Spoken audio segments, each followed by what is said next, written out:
Assalamualaikum warahmatullahi wabarakatuh. Bismillah, alhamdulillah, wassalatu wassalamu wa ala alihi wa sahbihi wa mawalah. Kepada para alim ulama, para kiai, para bini sepuh TNI maupun Polri-nya, wabil khusus orang tua kita Pak Tri Sutrisno, begitu juga Pak Saidiman yang barusan sudah luar biasa memaparkan pandangannya tentang ideologi Pancasila dan komparasi antara Pancasila dengan komunisme. Dan alhamdulillah di sini juga ada orang tua kami Kiai Haji Muhammad Husni Tamrin, Kiai Haji Abdullah Syafiq, juga anggota pembina daripada majelis, anggota pertimbangan dari Majelis Ulama Indonesia, Kiai Haji Khalil Ridwan. Saya tidak ingin membuang waktu. Intinya saya sampaikan salam penghormatan saya kepada seluruh peserta simposium ini, dan semoga simposium ini menjadi penyebab turunnya rahmat dan barakah bagi keselamatan dan keutuhan negara kesatuan Republik Indonesia. Amin ya rabbal alamin. Saya hadir di sini ini menimbulkan cukup banyak pertanyaan, Pak Darman. Itu yang muncul pertanyaan adalah, kenapa FPI ikut simposium? Apa hanya karena sekedar anti PKI atau sekedar ikut-ikutan, atau betul-betul serius ingin membela Pancasila? Jadi ada sebagian kelompok ini menganggap FPI ini selama ini kan anti Pancasila. FPI ini anarkis, radikalis, bahkan ada yang tuduh teroris, ada lagi belakangan yang bilang cabang ISIS. Nah, saya pikir ini kesempatan saya untuk menyampaikan yang sebenarnya. Nah, baiklah ya ikhwan, para peserta simposium yang saya hormati semua. Terlebih dahulu ingin saya jelaskan sebelum masuk ke dalam ideologi Pancasila itu sendiri, dalam pandangan Front Pembela Islam, bahwa FPI punya sikap bagaimana menyikapi Islam sebagai agama dan menyikapi Pancasila sebagai dasar negara. Islam adalah akidah, Pancasila adalah ideologi. Akidah datang dari sumber ilahi, tidak bisa ditawar, dan sudah merupakan harga mati keyakinan. Sedangkan ideologi adalah sumber insani, datang dari ide-ide manusia. Nah, yang jadi persoalan di sini ingin saya garis bawahi, bahwa Islam sebagai akidah menolak semua ideologi yang bertentangan dengan ajaran Islam. Semua ideologi yang bertentangan dengan ajaran Islam. Nah, tinggal sekarang pertanyaannya, apakah Pancasila bertentangan dengan ajaran Islam? Andai kata Pancasila bertentangan dengan ajaran Islam, wajib kami sebagai umat Islam untuk menolaknya. Tapi manakala Pancasila itu tidak bertentangan dengan ajaran Islam, tidak ada alasan bagi kami sebagai warga negara Republik Indonesia untuk menolaknya. Nah, untuk itu di sini langsung saja untuk menyingkat waktu, perlu kita sama ketahui bahwa ideologi di dunia ini, apapun warnanya, apapun jenisnya, apapun bentuknya, tidak keluar dari tiga kelompok. Ideologi yang pertama adalah ideologi yang mengakui Tuhan yang Maha Esa itu ada dan berkuasa mengatur urusan dunia dan akhirat. Sedangkan yang kedua adalah ideologi yang mengakui Tuhan yang Maha Esa itu ada, tapi dia Tuhan yang Maha Esa itu untuk mengatur dunia. Bagi yang bersangkutan, Tuhan yang Maha Esa itu hanya untuk mengatur urusan akhirat saja, sedangkan dunia biar manusia yang mengaturnya. Sedangkan yang ketiga adalah ideologi yang tidak mengakui adanya Tuhan yang Maha Esa, apalagi mengakui kekuasaannya di dunia dan akhirat. Nah, tinggal pertanyaannya, Pancasila masuk kelompok ideologi yang mana? Untuk yang nomor 3 sudah jelas, di sanalah bercokol, yaitu kelompok ateisme, kelompok komunisme, leninisme, marxisme, yang memang mereka tidak mengakui kekuasaan Tuhan yang Maha Esa. Sedangkan kelompok yang kedua ini terkenal sekali, ini merupakan kelompok-kelompok sekuler sejati yang tidak ingin sama sekali menjadikan agama yaitu sebagai dasar pijakan di dalam mengambil kebijakan-kebijakan negara. Sedangkan yang nomor 1 ini bukan hanya sekedar mengakui Tuhan yang Maha Esa itu ada, bahwa Tuhan yang Maha Esa itu kuasa mengatur urusan dunia akhirat, sehingga segala kebijakan negara tidak boleh bertentangan dengan aturan-aturan yang datang dari Tuhan yang Maha Esa. Dan alhamdulillah, kalau kita memperhatikan pembukaan Undang-Undang Dasar 1945, di sana ditegaskan dengan tanpa keraguan. Begitu juga ditegaskan kembali dalam batang tubuh Undang-Undang Dasar 1945 pasal 29 ayat 1, bahwa negara Republik Indonesia berdasarkan ketuhanan yang Maha Esa. Dan pada pasal 29 ayat 2 ada jaminan dari negara bahwa tiap warga negara bebas untuk melaksanakan dengan keyakinan asing.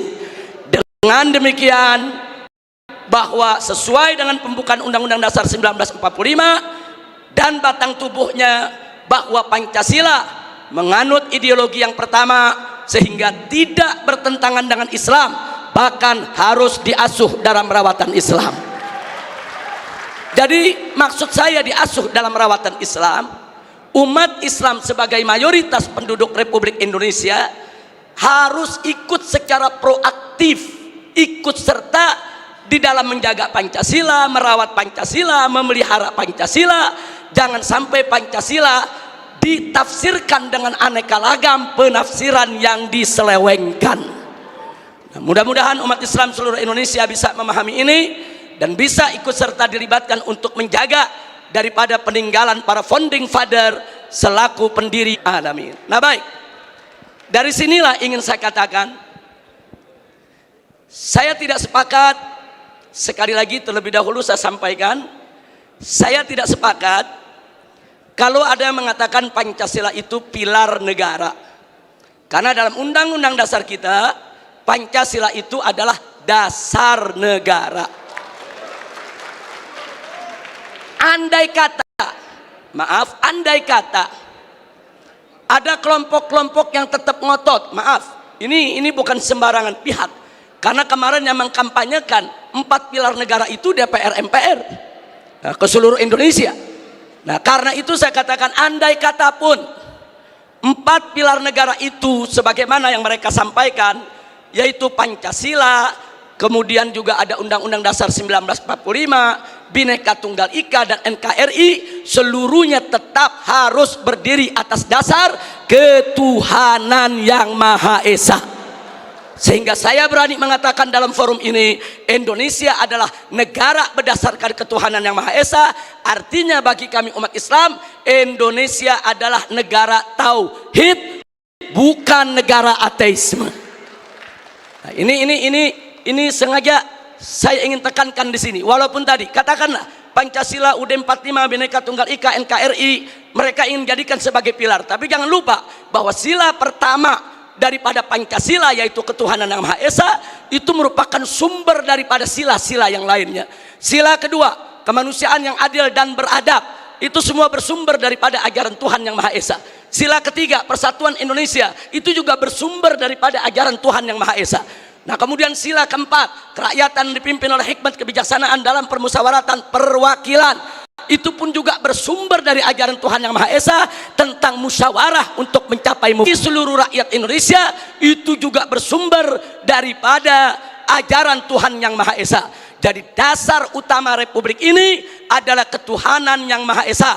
Dan ketuhanan yang Maha Esa bukan pilar negeri, tapi merupakan dasar negara.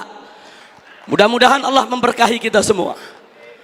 Nah baik, selanjutnya, kalau bicara tentang ketuhanan yang Maha Esa, saya selaku dai, guru agama, juru dakwah untuk umat Islam, maka saya tentunya punya persepsi sudut pandang yang tidak boleh keluar dari ajaran Al-Quran dan As-Sunnah.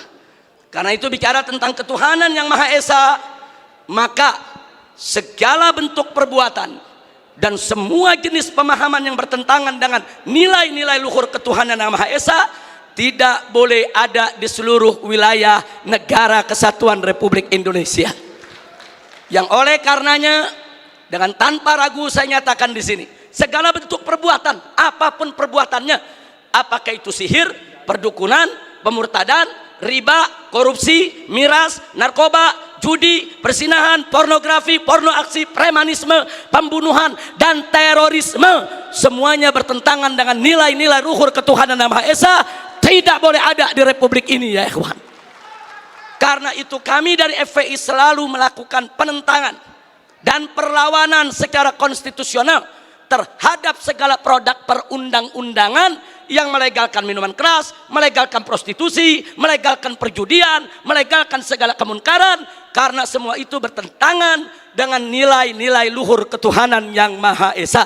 Karena tidak ada satu agama pun di Indonesia, tidak ada satupun agama di Indonesia, bukan hanya agama Islam, seluruh agama yang menghalalkan perbuatan-perbuatan munkar yang kita sebutkan tadi, sihirnya, perdukunannya, ribanya, korupsinya, mirasnya, narkobanya, judinya, semuanya diharamkan oleh seluruh penganut agama yang ada di negara kesatuan Republik Indonesia. Sehingga ketuhanan yang Maha Esa sebagai dasar negara Republik Indonesia sudah tepat dan harus kita bela bersama, kita tegakkan di bumi Indonesia tercinta.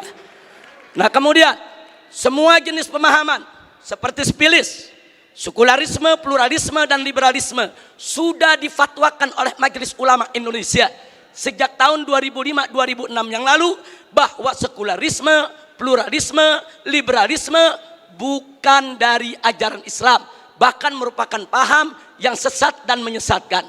Sebentar, sebelum saya lanjutkan, ada sedikit catatan. Jangan menyalahpahami fatwa Majelis Ulama Indonesia. Yang dimaksud pluralisme di sini bukan pluralitas. Pluralitas sebagai keragaman, kebinekaan, keanekaan kita, perbedaan kita, suku, agama, budaya, bahasa, dan lain sebagainya, itu satu keniscayaan gak mungkin bisa kita tolak. Dalam ajaran Islam pun Allah Subhanahu wa taala menyatakan dalam Al-Qur'anul Karim, faqala ta'ala walau syaa rabbuka laja'alan nasa ummatan wahidah wa la yazaluna mukhtalifin. Allah nyatakan dalam Al-Quran, andai kata Tuhanmu menginginkan menjadikan kamu sekalian sebagai umat yang satu, Allah maha mampu untuk melakukannya. Tapi ketentuan Allah adalah wala yazaluna mukhtalifin, umat manusia akan selalu berbeda di antara mereka. Jadi perbedaan, kebinekaan, keanekaragaman kita merupakan sunnatullah, keniscayaan yang tidak bisa kita tolak. Karena itu saya katakan di sini, saudara, pluralitas semacam itu tidak dengan ajaran agama Islam, berbeda dengan pluralisme. Yang dimaksud oleh Majelis Ulama Indonesia, pluralisme di sini adalah mencampur adukan agama, melarang satu umat beragama untuk mengklaim agamanya yang paling benar dengan tidak mengakui agama yang lain. Sedangkan dalam ajaran Islam, la ikraha fiddin, tidak boleh ada paksaan dalam beragama. Artinya saudara, dalam Islam ini biarkan seorang muslim meyakini agama Islam adalah benar, selain Islam tidak benar. Dan biarkan orang Kristiani meyakini agama Kristiani adalah yang benar, selain Kristiani tidak benar. Biarkan orang Buddha, orang Hindu, orang Konghucu meyakini bahwa agama mereka benar, agama lain tidak benar. Yang penting mereka tidak menghina dan mencaci maki agama lain, saudara. Artinya ini kebebasan orang berkeyakinan, kebebasan orang beragama, saudara. Nah karena itu pluralisme yang menyatakan umat beragama tidak boleh mengklaim agamanya yang paling benar, tidak boleh yaitu mengatakan agama lain tidak benar. Ini adalah pemerkosaan keyakinan. Ini merupakan ajaran Islam. Nah, ini sekedar catatan yang dimaksud dengan pluralisme supaya tidak terjadi kesalahpahaman. Dan yang berikutnya ini yang masuk dalam tema kita, saudara, paham-paham yang menyangkut komunisme, marxisme, dan leninisme ini juga merupakan pemahaman yang bertentangan dengan nilai-nilai luhur ketuhanan yang Maha Esa, sehingga paham komunis, marxis, leninisme tidak boleh ada di seluruh wilayah negara kesatuan Republik Indonesia. Karena itu saya barusan mendengarkan apa yang dipaparkan oleh Pak Saidiman, orang tua kita, sepuh kita, luar biasa. Dengan usia yang sudah lanjut tapi punya semangat nasionalisme kebangsaan yang begitu tinggi untuk melawan paham-paham yang bertentangan dengan dasar negara kita, dasar ketuhanan yang Maha Esa. Mudah-mudahan Allah panjangkan umur beliau, diberikan sehat walafiat, taat ibadah, amin ya rabbal alamin. Nah, baik ya ikhwan, sekarang yang ingin saya sampaikan di sini, ada sementara pihak, maaf, kadang-kadang datangnya dari oknum pejabat sendiri, menina-bobokkan bangsa Indonesia dari kebangkitan PKI. Mereka mengatakan PKI sudah finish, PKI sudah selesai, PKI nggak bakal bangkit lagi. Itu cerita klasik, itu bohong, itu nggak ada itu PKI bangkit lagi, udah finish, udah selesai. Saudara, propaganda semacam ini adalah propaganda yang menina-bobokkan bangsa Indonesia daripada bahaya gerakan komunis di Indonesia. Dan ini nggak boleh dibiarkan. Nah, kalau kita sedang bicara PKI seperti simposium pada hari ini, apa mereka bilang? Ini kan cuma paranoid saja. Ini ketakutan yang nggak beralasan. Ini kan cuma komunis fobia saja. Kita ini di sini dituduh semuanya paranoid, hanya ketakutan yang berlebihan. Maka itu di sini perlu kita sampaikan, siapa bilang PKI itu tidak ada? Siapa bilang gerakannya itu sudah bubar dari Republik ini? Siapa bilang gerakan PKI itu, saudara, saat ini tidak mulai kembali mencengkeramkan kukunya di bumi Nusantara ini? Mari kita lihat indikasi kebangkitan PKI, saudara, yang ada di Indonesia ini. Kita mulai dari yang pertama. Kita semua sama tahu ada kelompok yang begitu ngotot menuntut pencabutan TAP MPRS nomor 25 tahun 1966. Kalau TAP MPRS ini dicabut, yang diuntungkan adalah keluarga besar PKI. Ini indikasi, saudara. Enggak mungkin yang bukan PKI menuntut pencabutan daripada TAP MPRS tersebut. Karena kalau TAP MPRS nomor 25 tahun 66 dicabut, yang untung bukan umat Islam, yang untung bukan tentara, yang untung bukan polisi, bukan. Yang untung bukan negara, yang untung adalah kader-kader PKI. Nah, sekarang yang kedua, saudara, sebelum tahun 1998, sejarah pengkhianatan PKI di Madiun 1948 maupun G30S PKI 1965 itu tercantum, diceritakan dalam sejarah Indonesia, masuk dalam kurikulum. Jadi dari tahun 1965 sampai 1998, sejarah pengkhianatan PKI merupakan bagian daripada kurikulum pendidikan untuk pelajaran sejarah Indonesia. Tapi begitu masuk reformasi 98, saudara, pelajaran tentang pengkhianatan PKI baik di Madiun 1948 maupun G30S PKI 1965 dihapuskan dari kurikulum pendidikan. Saya bertanya-tanya, siapa ini manusia yang punya kekuatan bisa menghapus materi pengkhianatan PKI dari kurikulum? Ini bukan seorang biasa, saudara. Dia punya kekuatan politik, dia punya kekuatan ekonomi, dia punya kekuatan sosial. Kalau hanya rakyat jelata biasa, enggak ada pelajaran pengkhianatan PKI dari kurikulum, saudara. Sekian sampai hari ini, saudara. Sampai hari ini, saudara, apa yang terjadi? Yuk mari kita lihat, saudara. Anak-anak SD, SMP, SMA yang di tahun 98, saudara, baru mulai mencicipi sekolah, mereka nggak dapat lagi pelajaran tentang pengkhianatan PKI. Jadi dari tahun 98 sampai hari ini, generasi muda kita yang umurnya sekitar 25 sampai 27 tahun, mereka nggak tahu apa dan bagaimana PKI, saudara. Ini kurikulum ini penting. Kurikulum ini membentuk daripada ideologi bangsa, bentuk pemikiran filsafat bangsa.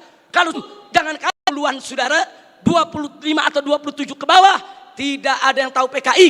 Bahkan mereka merasa bangga pakai kaos dengan gambar Palu Arit karena ketidaktahuan mereka, saudara. Nah, lagi-lagi saudara, tadi saya katakan saudara, siapa ini pihak yang punya inisiatif untuk tersebut, saudara? Memperkenalkan kita begitu banyak buku-buku yang dikenalkan oleh Pak Tri tadi, semuanya buku bagus, Pak. Cuma yang jadi persoalan, buku-buku tersebut menjadi tidak efektif manakala tidak diajarkan di sekolah-sekolah. Buku tersebut menjadi tidak efektif manakala tidak dijadikan sebagai bagian kurikulum pendidikan Indonesia. Maka itu saya usulkan kepada simposium ini untuk kita bersama-sama mendorong sejarah pengkhianatan PKI 48 dan 65 harus dikembalikan dalam kurikulum pendidikan nasional Indonesia dalam materi sejarah Indonesia, saudara. Baik, sekarang kita lihat lagi, saudara. Yang ketiga, sebelum tahun 98, saudara, televisi nasional khususnya TVRI setiap tanggal 30 September selalu memutar ulang film tentang pengkhianatan G30S PKI. So, hingga dari Sabang sampai Merauke, dari gunung sampai ke lembah, orang di kampung-kampung nonton film tersebut, saudara. Mereka tahu betapa biadabnya PKI, betapa zolimnya PKI, betapa pengkhianatan yang dilakukan oleh PKI.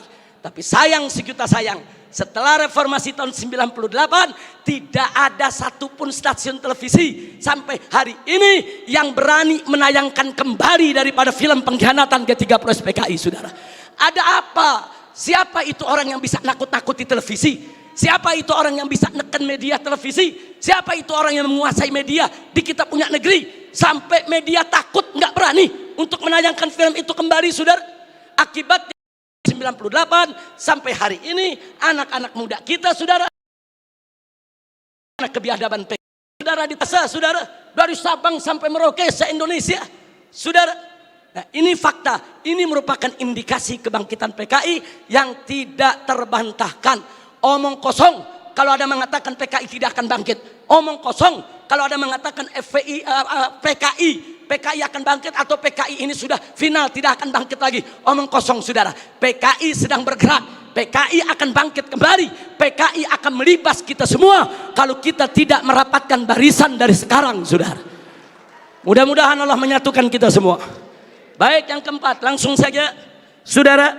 Kita tahu dulu sebelum 98 ada Litsus, penelitian khusus bagi pejabat publik di Indonesia, saudara. Seseorang ingin jadi gubernur, ingin jadi kepala daerah, apalagi mau jadi menteri, saudara, ada penelitian khusus. Siapa dia? Bagaimana ideologinya? Apa keterkaitannya dengan PKI, saudara? Kalau terbukti ada keterkaitan dengan PKI, apalagi mengusung ideologi PKI, tidak akan pernah dilantik oleh negara sebagai pejabat publik, saudara. Tapi semenjak tahun 1998 Litsus ditiadakan. Tadi Pak Tri sudah sampaikan kepada kita bagaimana mereka menjadi kepala daerah, menjadi gubernur, menjadi wali kota, menjadi anggota dewan, saudara, masuk ke berbagai macam partai. Ini fakta, ini bukan sekedar cerita, ini bukan khurafat, bukan takhayul, bukan dongeng, tapi ini fakta yang kita hadapi. Nah, kemudian baik, yang kelima, saudara. Nah, tadi sudah kita sebutkan putra putri PKI keturunannya masuk ke partai-partai politik, masuk ke instansi lembaga-lembaga negara, saudara. Dan dari sanalah, saudara, mereka mempengaruhi kebijakan-kebijakan untuk keuntungan PKI. Baik, yang keenam, mari kita lihat lagi, saudara. Kita tidak boleh menutup mata. Sejak tahun 1998 begitu banyak buku-buku yang membela PKI. Dibagikan secara gratis, dijual dengan bebas di toko-toko buku, saudara. Enggak, pemerintah kita enggak mampu untuk melakukan tindakan apapun. Real, fakta, saudara. Bahkan ada satu anggota dewan, pimpinan satu komisi di DPR RI, saudara, begitu bangga mengarang buku mengatakan dengan judul "Aku Bangga Jadi Anak PKI".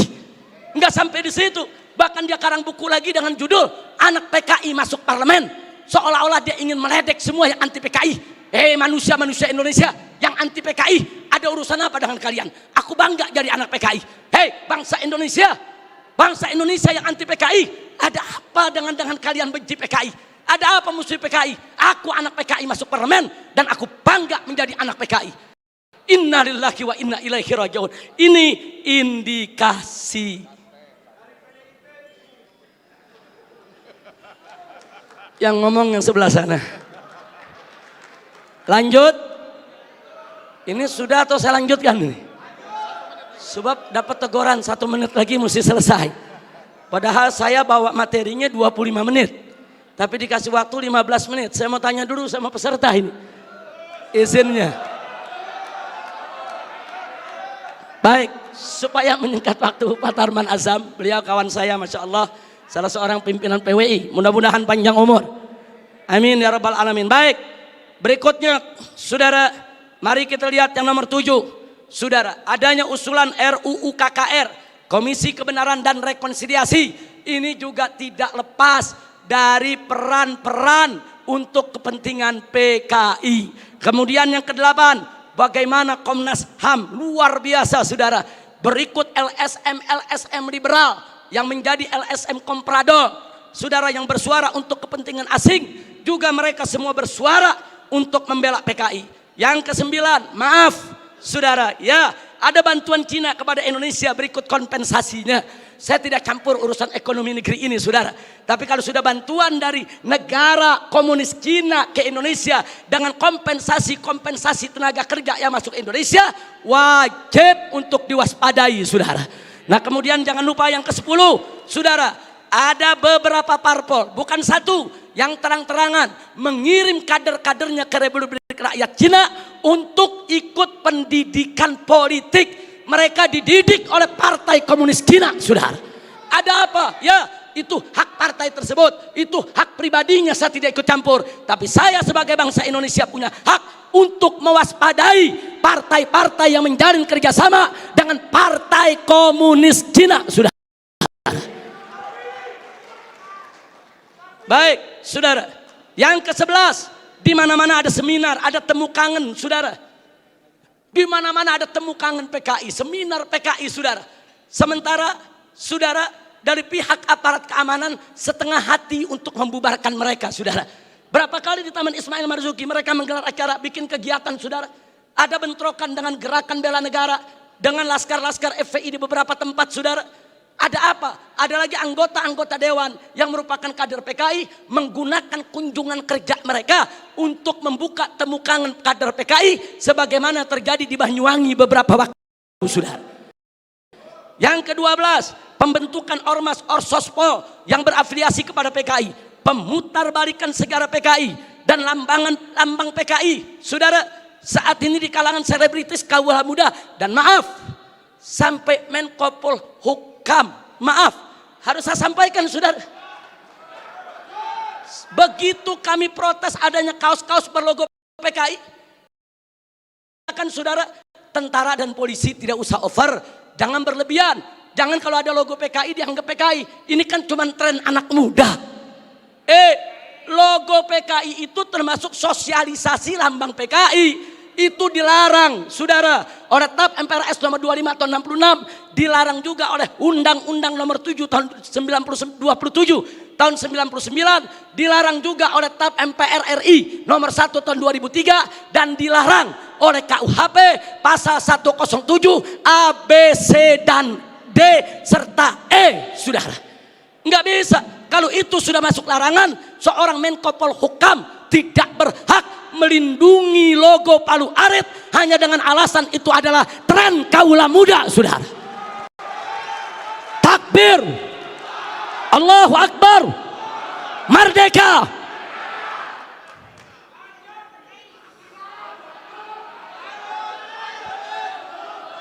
Baik, yang ke-15 saudara, belum lama ini saudara ada usulan konyol penghapusan kolom agama dari KTP, saudara. Kalau kolom agama dihapuskan dari KTP, saudara, maka ini merupakan kesempatan bagi kalangan ateis, bagi kalangan PKI untuk tidak lagi mencantumkan agamanya, saudara. Ini berbahaya, ini merupakan indikasi kebangkitan PKI. Baik, yang ke-16 saudara, dorongan untuk minta maaf kepada PKI. Ada apa? Saya ditanya sama wartawan, Habib Rizik, ini bagaimana sikap FPI kalau presiden sampai minta maaf kepada PKI? Saya jawab, kalau presiden ngotot meminta maaf, saya usul sekalian saya Jepang itu penjara. Kan kita yang sekarang ini ada jargon revolusi mental.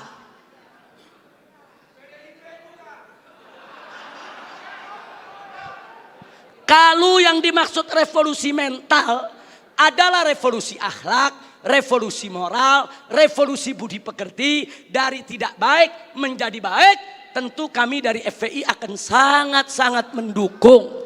Tapi kalau yang dimaksud revolusi mental adalah membebaskan jiwa dari ikatan agama, membebaskan jiwa daripada aturan hukum Tuhan, sebagaimana yang pernah disuarakan oleh Karl Marx, sebagaimana di tahun 50-an pernah dikampanyekan oleh PKI. Ini jargon PKI dulu, saudara. Nah, kalau itu yang dimaksud, kami menolak istilah revolusi mental kalau hanya memberikan kesempatan kepada PKI untuk bangkit, ya kawan. 19, saudara, saat ini di beberapa karnaval, bagaimana tokoh-tokoh PKI, saudara, seperti Aidit, seperti Nyoto, saudara, itu dibawa-bawa, diusung-usung. Bahkan dalam karnaval peringatan HUT RI di Madura, saudara, di Sumatera Barat, kemudian di Jawa Timur, ada apa kalau ini bukan indikasi kebangkitan mereka? Dan yang ke-19, saudara, maaf, beberapa waktu yang lalu juga ada simposium di Arya Duta. Saudara, ya tujuan pemerintah baik, dimontopori oleh pemerintah, bagus tujuannya, saudara.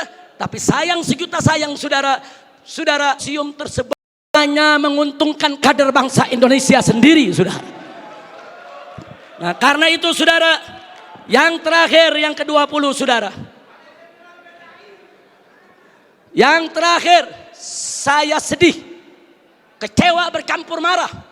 Begitu saya saksikan di ELC, saudara, Indonesia Lawyer Club, di salah satu sebuah stasiun televisi, saudara, ada tokoh yang mengatakan korban. Kalau PKI itu korban, penjahatnya siapa? Kalau PKI korban, berarti penjahatnya NU, penjahatnya Banser, penjahatnya Masumi, penjahatnya tentara, penjahatnya Polri, penjahatnya negara, saudara. Nah, maka itu, saudara, ya kalau korbannya PKI, berarti penjahatnya Nahdlatul Ulama NU, berarti penjahatnya Muhammadiyah. Enaknya, saudara, umat Islam ini dianggap semua sebagai kita tidak terima. Ke Padang Persatuan, kalau ingin simpatik kepada PKI itu urusanmu. Tapi jangan coba-coba mengatakan mereka korban. Itu akan menyinggung perasaan jutaan umat Islam di Indonesia. Baik, saudara, saya di sini tidak mau sebentar karena waktu sudah sebentar. Implikasi saya lewatkan dulu. Paling tidak apa yang saya sampaikan barusan itu merupakan sebab kenapa FPI ikut simposium ini, saudara. Nah, karena itu akhirnya langsung saja kepada poin terakhir, kesimpulan dari yang ingin saya sampaikan. Usulan FPI untuk simposium ini. Untuk simposium ini. Pertama, saya mendukung apa yang disampaikan oleh tadi Bapak Tri Sutrisno. Saudara, ayo kita kembali kepada Pancasila dan Undang-Undang Dasar 1945 yang asli, yang dijiwai Piagam Jakarta sebagaimana amanat dekret Presiden 5 Juli tahun 1959. Takbir, merdeka. Yang kedua, ini usulan boleh diterima, boleh ditolak, boleh suka, boleh tidak suka, tapi paling tidak usulan ini menggambarkan beginilah nasionalisme FPI selama ini yang dijaga. Yang kedua, tolak segala perbuatan dan pemahaman ideologi yang bertentangan dengan nilai luhur ketuhanan Yang Maha Esa sebagai jiwa daripada Pancasila. Apapun ideologi, pemahaman dan perbuatan yang bertentangan dengan nilai luhur ketuhanan Yang Maha Esa harus kita tolak, saudara. Termasuk pemahaman PKI, komunisme, ateisme, kemudian Leninisme, Marxisme, termasuk segala kemunkaran dan kemaksiatan yang bisa mengundang kemurkaan Allah sehingga bisa terjadi yaitu malapetaka dan musibah di negeri kita. Yang ketiga, tegakkan dan laksanakan TAP MPRS nomor 25 tahun 66, Undang-Undang nomor 27 tahun 99, TAP MPR RI nomor 1 tahun 2003 dan KUHP pasal 107A sampai E. Karena itu kita serukan TNI dan Polri jangan pernah ragu. Anda semua punya payung hukum untuk menindak, menutup, membubarkan setiap kegiatan PKI di seluruh wilayah NKRI ini, saudara. Kemudian yang keempat, ada 5 poin, saudara. Tolak formalisasi rekonsiliasi dengan PKI. Saudara, saya punya cerita. Di tahun yang lalu, 16 Agustus tahun 2015, kami Ormas Islam itu melakukan long march yang diikuti oleh ratusan ribu umat Islam dari Senayan, Sudirman, Tamrin sampai ke Istana. Kenapa kami gelar itu parade tauhid? Kami dengar dari sumber yang sangat terpercaya bahwa Presiden saudara bermasukkan saudara item permohonan maaf kepada PKI di dalam pidato kenegaraannya. Kita melakukan demo-demo kecil dan puncaknya yaitu saudara di situ umat Islam sepakat meminta pada PKI nama negara umat Islam, saudara, dan seluruh bangsa Indonesia dari Sabang sampai Merauke kita turun ke jalan lengserkan siapapun presiden yang membela PKI, saudara. Takbir, merdeka. Nah, rekonsiliasi dengan PKI karena saya berbagi cerita. Sudah 2 minggu turun Polhukam dialog soal PKI. Saya tanyakan, apa betul Presiden tetap akan minta maaf kepada PKI? Beliau saat itu memberikan jaminan, Habib, Presiden tidak akan minta maaf kepada PKI. Kalau sampai saya menyetujui itu, beliau tunjuk pengawalnya di sebelah Kopassus. Ini anak buah saya Kopassus akan tembak kepala saya. Nah, terus saya tanya lagi, saudara, kepada beliau, baik, tapi saya dengar Anda dapat tugas khusus dari Presiden untuk mencari formulasi rekonsiliasi nasional berkaitan dengan PKI. Nah, beliau jawab betul. Jadi beliau tidak menafi, saudara, betul. Saya dapat tugas bagaimana mencari formulasi rekonsiliasi kita dengan PKI. Baik, saya tanya, itu maksud rekonsiliasi itu apa, Pak? Tujuannya apa? Apa tujuannya? Oh, dikatakan supaya tidak ada dendam di antara kita, supaya kita hidup damai. Oh, kita tolak, saudara. Tidak perlu rekonsiliasi yang formal. Sebab, saudara, rekonsiliasi secara alami telah berjalan di tengah masyarakat antara PKI dengan bangsa Indonesia, saudara. Artinya hari ini seluruh kader-kader PKI, keturunan PKI sudah mendapatkan hak sosialnya, hak sipilnya, hak budayanya, hak politiknya, hak ekonominya. Mereka minta apa lagi? Mereka jadi pejabat bisa, jadi pengusaha bisa. Mereka udah nggak diganggu oleh umat Islam, saudara.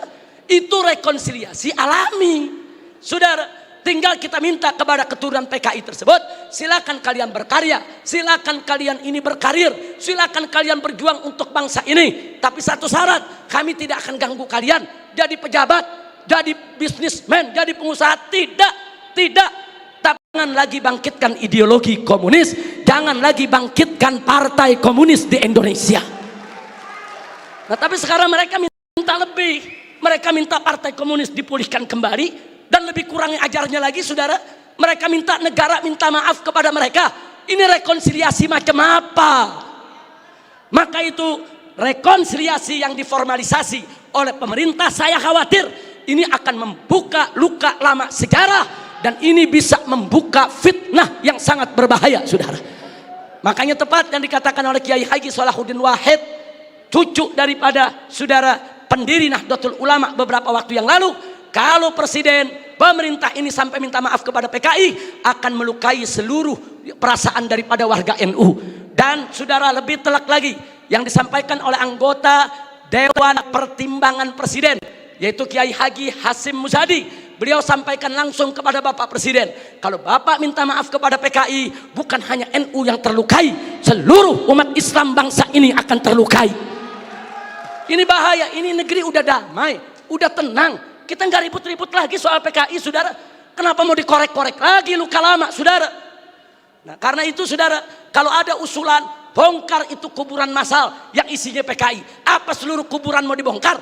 Kuburan kiai-kiai, santri-santri, saudara, umat Islam yang mereka sembelih, apa semua mau dibongkar? Apa semua juga mau dibangkitkan kembali, yaitu luka lama yang sudah ada? Ini pertimbangan tidak rasional, saudara.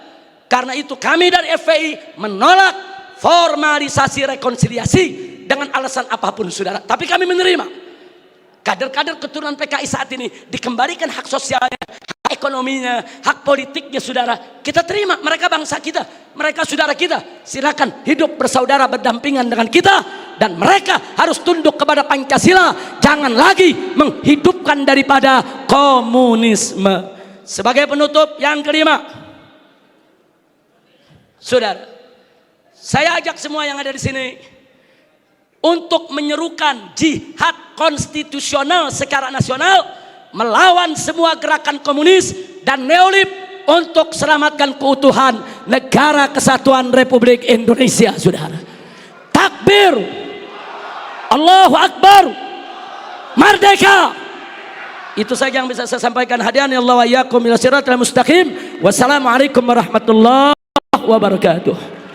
Waalaikumsalam warahmatullahi wabarakatuh. Luar biasa.